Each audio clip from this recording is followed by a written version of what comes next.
You know, when I was growing up, there were a lot of things that my father would let me get away with, and there were some things that nobody got away with. One of them was to tickle his foot. If you walked up and he was laying down and you reached down and you ran your finger up his foot, you'd best be good at dodging, because he could not help it. He would kick. And I'd been the recipient of that kick a couple of times, and I realized he couldn't help himself, because he wouldn't have hurt me for anything in the world, but a couple of times he knocked me for a little bit of a loop. Of course, I shouldn't have been doing it anyway. But life, you go through and there are things like that. There are people that just, maybe it's a baby. You touch them right on the back of the neck and they just giggle or whatever. But there are things in the Christian life that we come to be that way, that we just shouldn't be able to help it. I mean, this is the way we are. You look, for example, in the book of 2 Corinthians, the 5th chapter, in verse 9 through 15, the Apostle Paul talks about the labor that he did. He says, we labor that whether present or absent, we may be accepted of him. And then he went on and he said, we persuade men. I mean, that was just something that was naturally with him.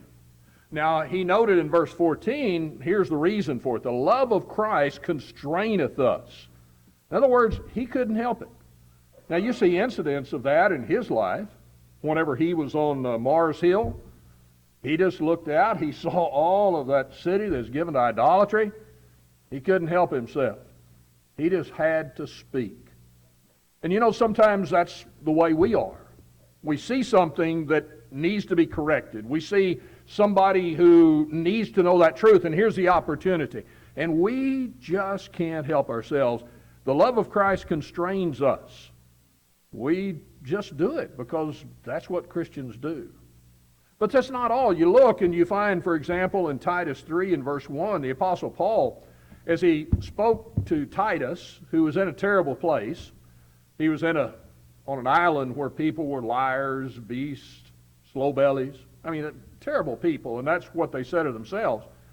But he told him, said, the Christians there, what you need to do is encourage them to be ready unto every good work. Titus 3:1. So you see something that needs to be done. You see a work that needs to be accomplished. Be ready for it. That's what Christianity is about. And then you look in the book of Galatians, the 6th chapter. Here the Apostle Paul talking to this church, which the letter didn't start out good. They had turned from the gospel unto another gospel. It wasn't the same. It was different. But in Galatians 6, he turns and he tells them, you need to exhort one another. Whenever you see somebody overtaken in a fault, kind of like you saw there in 2 Corinthians, you ought to just speak up. You strive to restore such a one in a spirit of meekness. But then he goes on and he says in verse 2, bear you one another's burdens. So here's somebody who needs some help, needs a little encouragement, needs a little exhortation. You be ready to do that. That's what Christianity is about. And then in Galatians, the 6th chapter, in verse 10, he says, as you have opportunity, do good unto all men, especially those of the household of faith. There's benevolent action.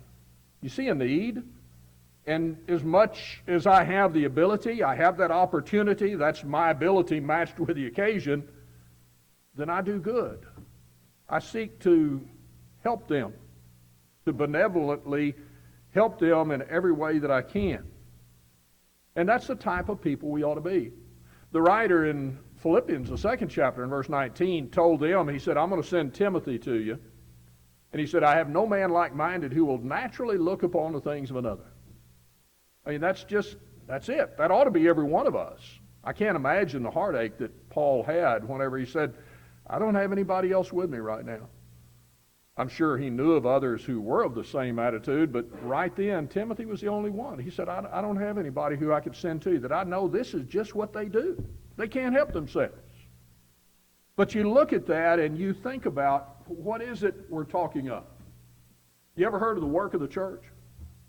The work of the church is really in 3 categories. Evangelism, we're seeking to persuade men.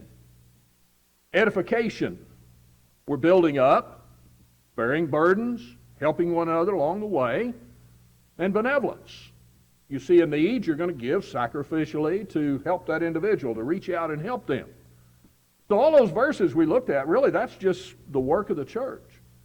But what it brings to mind is we ought to be that way. That ought to be just second nature with us. Sometimes we forget that whenever we talk about the work of the church, it's you and I. I mean, it's not what the deacons do.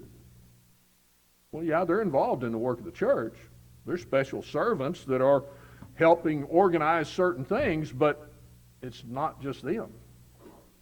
Not just the elders, not just the Bible class teachers, it's us. We are the church. In the book of Acts, the 8th chapter, the Apostle Paul, while he was yet Saul, he went in and he was making havoc of the church. What was he doing? He wasn't tearing down buildings. He was attacking individuals. We are the church. And we ought to be such that everything we do is just what we do. That's the way we are. You think about tonight. You know, we joined together. We've had opportunity. There have been classes downstairs. There's been a class upstairs. There's been songs led. There's been prayers offered. There's been a building that was prepared and cleaned and such so that we can come. There's been care of the facility to keep it up great. Who does that? Is it just the Bible class teacher? No. Is it just the one who leads in song? No. Not much good in leading in song if we're not singing together, is there? Same thing. What about the one who leads in prayer? Well, that word lead is kind of instrumental there, isn't it? It's the church. The way that we come together and worship, we do it on Wednesday night. We do it on Sunday, on the first day of the week. We do more things then. We take the Lord's Supper. We give of our means, two things that aren't done at the assembly tonight or any other assembly other than on the first day of the week. But how does that all come about? Sometimes sit down and contemplate, or if you want to look into it a little further, get with Jared and I think Robert as they work together on those who serve. Is that just a list of busy work? Or is that helping the church be the church? All of us doing what we can. What about the upcoming lectureship? You know how to put on a good lectureship? Get Jack. That's all you need. No. Jack would fall flat on his face. I can come up with an idea, but what happens to it then? Well, it's discussed with the eldership. And from there, you've got to select speakers. Again, discussion with the eldership. From there, you've got to prepare the building. You've got to prepare the advertising. You've got to prepare all of the things, the housing, the food, all of this. The deacons labor to organize that. But then what about all else? You looked at the sign-up sheets out there? Busy work? Something for other people who can't do anything? No. The church. We work together as the church. Who we are. It's what we do. That's why we can gather together. Everything's ready to join together in worship, to join together in a lectureship, to join together in an organized work day. I mean, on and on you go. Without you and I being who we ought to be, there's something lacking. That's why the Apostle Paul said in Ephesians, the 4th chapter, in verse 16, he talked about the body itself. That's the emphasis in that chapter. But he talked about that the body grows up to the edifying of itself in love. And that's everything we're talking about. By that which every joint supplies. And if I am not doing my part, then I maybe at that point in my life, I need to have my burdens borne myself. Maybe I've hit an impasse in my life, and for some reason, physical, mental, whatever it is, I need you to carry me for a little bit.